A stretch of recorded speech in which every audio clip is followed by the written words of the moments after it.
We first told you about Lisa Marie Calderon Stewart in February of 2010. At that time, Lisa was on a mission. She needed to replace herself, and time was running out, or so she thought. Well, they said 6 months, and they said it the end of October. So you figure if you have 6 months left, the last 2 months can't be so great. So I figured I had 4 good months. So I'm figuring November, December, January, February.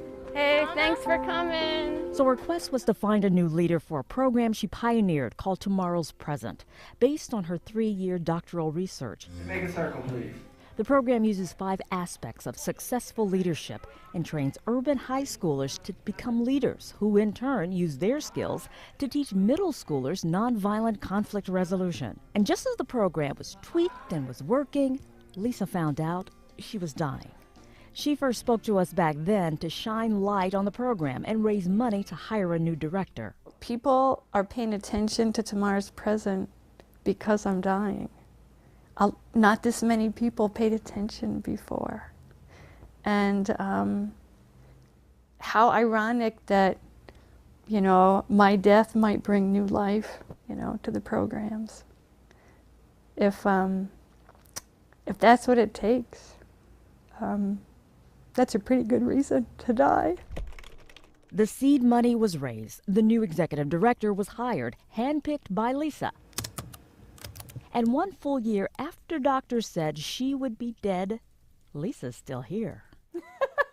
Yeah, supposed to be dead, but not yet. Not quite. Are you shocked? I am. No one's more surprised than I am. It looked like things were coming to an end back in June of 2010. She left Milwaukee and entered a hospice facility in New Jersey near her family.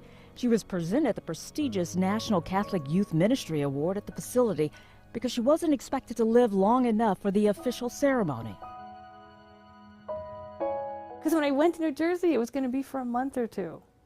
And then, goodbye, Lisa. While many people were dying around her, she was still standing.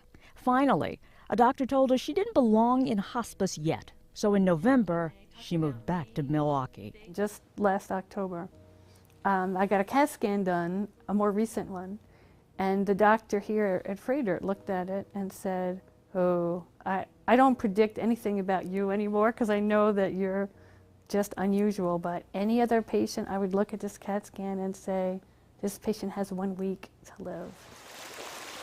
But despite having an aggressive form of cancer that's already in her bile duct, Lisa can still be found at the Southwest YMCA swimming.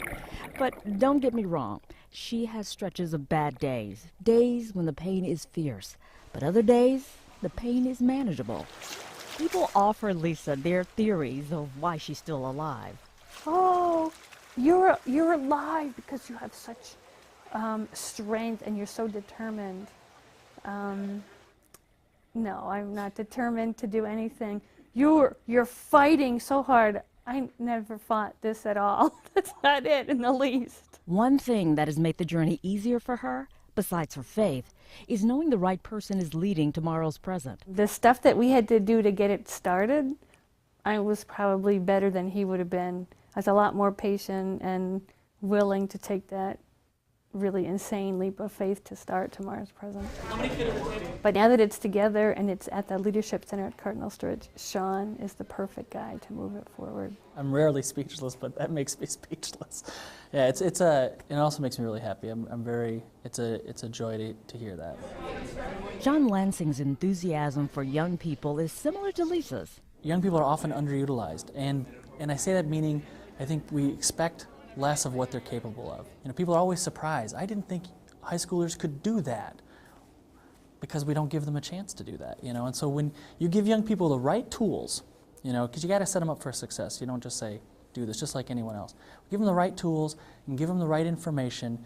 They can make great things happen. Oscar and Felix solve their problem. Money is still an issue for the program, and that's why all the proceeds from a self-published novel Lisa wrote will go to the program. In the book Made to Write, the main character, Nellie, is made to write, forced to write about her life. The book is about reflection, which Lisa says is the best way to find meaning in our lives, facing the good, the bad, the ugly, and making changes. She assumes she doesn't have many days left, and that's okay with her. Lisa is a joy to know. You can get to know her too through her book and her blogs. We'll put a link to them and tomorrow's present on our website, fox6now.com. Back to you.